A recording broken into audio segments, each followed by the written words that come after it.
오늘 말씀은 신앙 공동체가 무엇인지, 하나님의 백성들의 모험이 얼마나 귀한 것인지, 그리고 하나님께서 어떤 공동체 가운데에 복을 명하시는지를 아주 깊이 담겨 있는 말씀입니다. 1절 말씀이죠.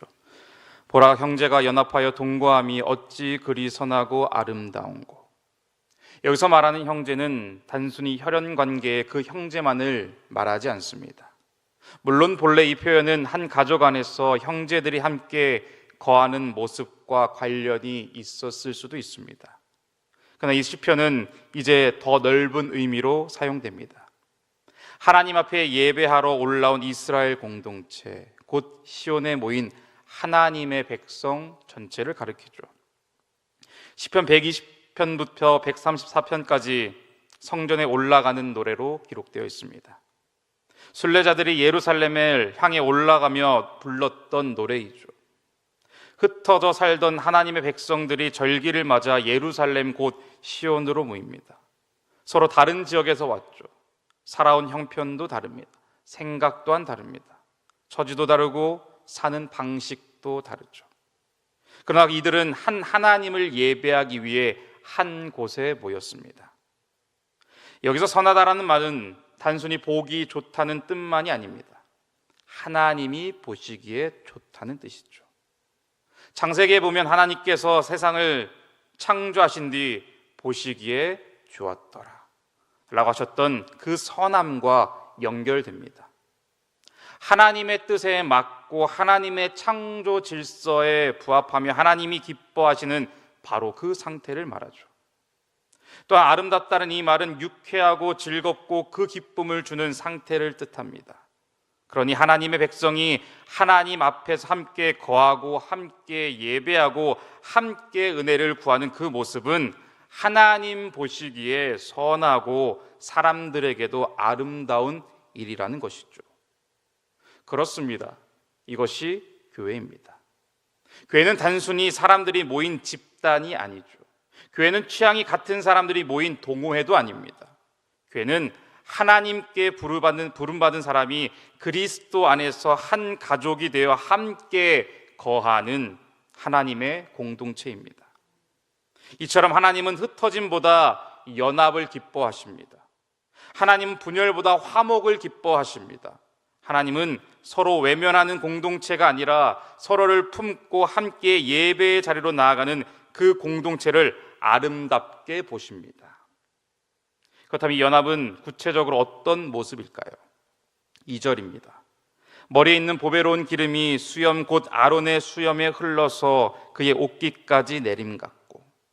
시편 기자는 형제의 연합을 보배로운 기름에 비유합니다. 그런데 그냥 기름이 아니죠. 아론의 머리에 부어진 바로 그 기름입니다. 이것은 대제사장의 위임식의 장면을 떠올리게 합니다. 출애굽기와 레위기를 보면 아론이 제사장으로 세워질 때 그의 머리에 거룩한 관유가 부어집니다. 이 기름은 머리에 머물지 않습니다. 수염을 타고 흘러내리고 옷깃까지 내려갑니다. 이 장면은 매우 중요하죠. 왜냐하면 이 기름은 하나님의 거룩한 임재와 구별하심을 상징하기 때문입니다. 제사장은 하나님과 백성 사이에서 중재하는 사람이었습니다. 백성을 대표하여 하나님 앞에 나아가고 하나님의 축복을 백성에게 전하는 사람이었죠. 그러므로 아론에게 부어진 기름은 단순한 향유가 아니라 하나님께서 그의 백성을 만나시기 위해 세우신 은혜의 표지입니다. 그런데 시편 기자는 형제가 연합하여 동거하는 모습을 바로 이 기름에 비유합니다. 이 말은 무엇일까요? 하나님의 백성의 연합은 단순히 인간적인 친밀함이 아니라는 것입니다. 예배적인 의미, 거룩한 의미를 가지고 있다는 것이죠. 우리가 서로 사랑하고 서로 용납하고 함께 예배하고 함께 하나님의 은혜를 구하는 것은 단순히 인간관계의 문제가 아닙니다. 그것은 바로 하나님 앞에서 거룩한 일이죠. 여기서 더 중요한 것은 기름이 흘러내린다는 점입니다. 위에서 아래로 내려옵니다.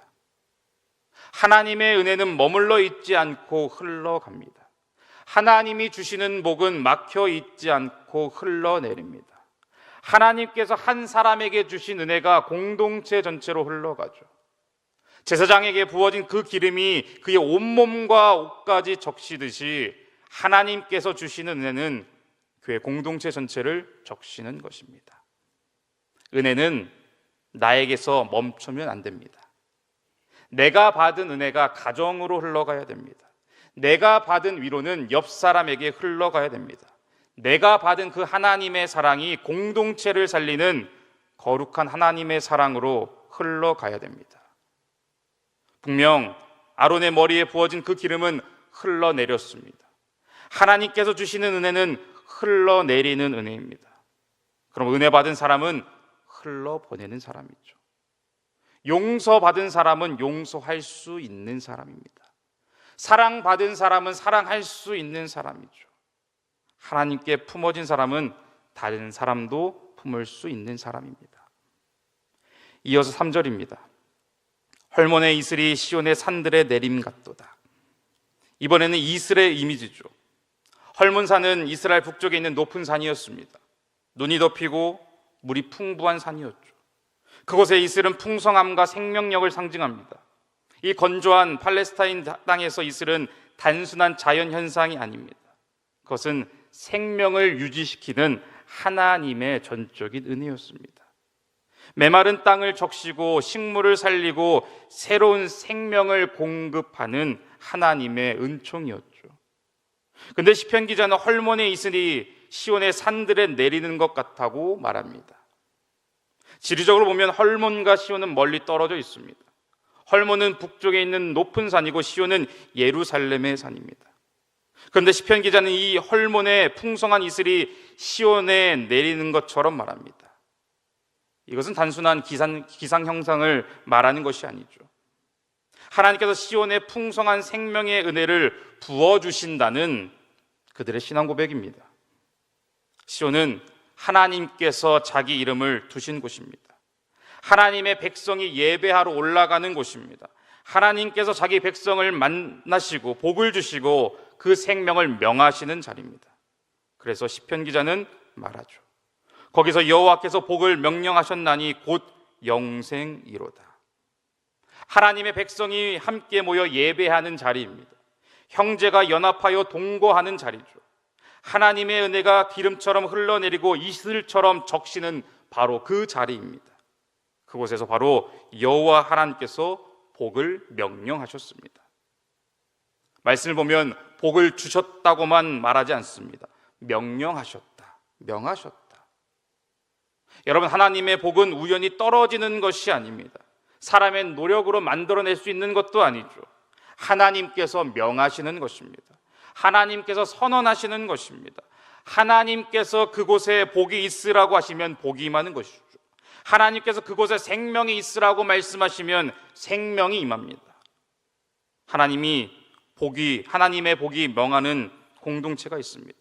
하나님이 생명을 명하시는 바로 그 자리가 있습니다. 바로 하나님 앞에 연합하여 함께 거하는 우리의 교회, 우리의 공동체입니다. 우리 공동체는 하나님 앞에서 연합해야 됩니다. 바로 한 마음이 되는 것이죠. 하나님을 향해 있습니다. 그리고 세상 속에 방황하는 바로 그 천하보다 귀한 한 영혼을 향해 있습니다. 연합은 바로 주님의 마음을 통해 연결됩니다. 그래서 개인의 취향도 개인의 성격도 아니죠. 내가 옳다고 말하는 것도 아닙니다. 주님만이 항상 옳으시고 주님만이 길이십니다. 내 방식이 맞다가 아닙니다. 주님의 뜻이 우리 가운데에 이루어지기를 기도합니다. 우리가 받은 은혜는 이제 세상 속에 흘러가야 됩니다. 하나님의 은혜와 사랑은 우리 안에 고이지 않고 흘러갑니다. 가정에 흘러가고 교회 안에 흘러가고 우리가 있는 그 삶의 자리에서 흘러갑니다. 그래서 은혜가 넘치는 교회는 사람을 살리고 세우는 말을 하죠. 약점을 보기보다는 그 사람의 가능성을 바라봅니다. 그 사람을 정죄하기보다는 오히려 복을 빌며 그 사람을 위해 중보 기도합니다. 불평의 말보다는 오히려 그 사람을 축복하는 것이죠. 나아가 하나님의 생명을 날마다 사모합니다. 헐몬의 이슬이 시온의 산들에 내림 같다고 했습니다. 이슬은 조용히 내립니다. 요란하지 않죠. 그러나 생명을 살립니다. 밤사이에 조용히 내려 메마른 땅을 적시죠. 하나님이 주시는 은혜도 때로는 그렇게 옵니다. 큰 사건처럼 오지 않을 때가 있습니다. 조용히, 그러나 깊이 우리의 영혼을 적시죠. 우리가 매일 나오는 이 새벽 기도 자리가 그렇습니다. 세상은 아직 분주하게 움직이기 전입니다. 모두가 잠든 시간에 우리는 하나님 앞에 이 시간 나왔습니다. 특별한 일이 당장 눈앞에 일어나지 않는 것처럼 보일 수도 있습니다. 그러나 하나님의 은혜는 이슬처럼 우리의 영혼을 적십니다. 메마른 마음을 적시고 지친 영혼을 새롭게 하죠. 낙심한 심령에 생명을 공급합니다. 여러분, 그렇습니다. 우리는 사람의 인정만으로만 살 수가 없습니다. 세상의 성공만으로만 살 수가 없죠. 물질의 풍요만으로 살 수가 없습니다. 우리의 영혼은 하나님께서 주시는 바로 그 생명으로 살아야 합니다. 그래서 시편 기자는 마지막에 이렇게 말합니다. 곧 영생이로다. 바로 이 생명은 하나님과 함께하는 생명, 하나님께 연결된 생명, 하나님께서 복을 명하시는 바로 그 생명이죠. 시편 133편은 짧지만 깊은 말씀입니다. 하나님은 연합을 아름답게 보십니다. 하나님은 은혜가 흐르는 그 공동체를 기뻐하십니다. 하나님은 예배하는 그 백성 가운데 생명을 넘치도록 부어주십니다.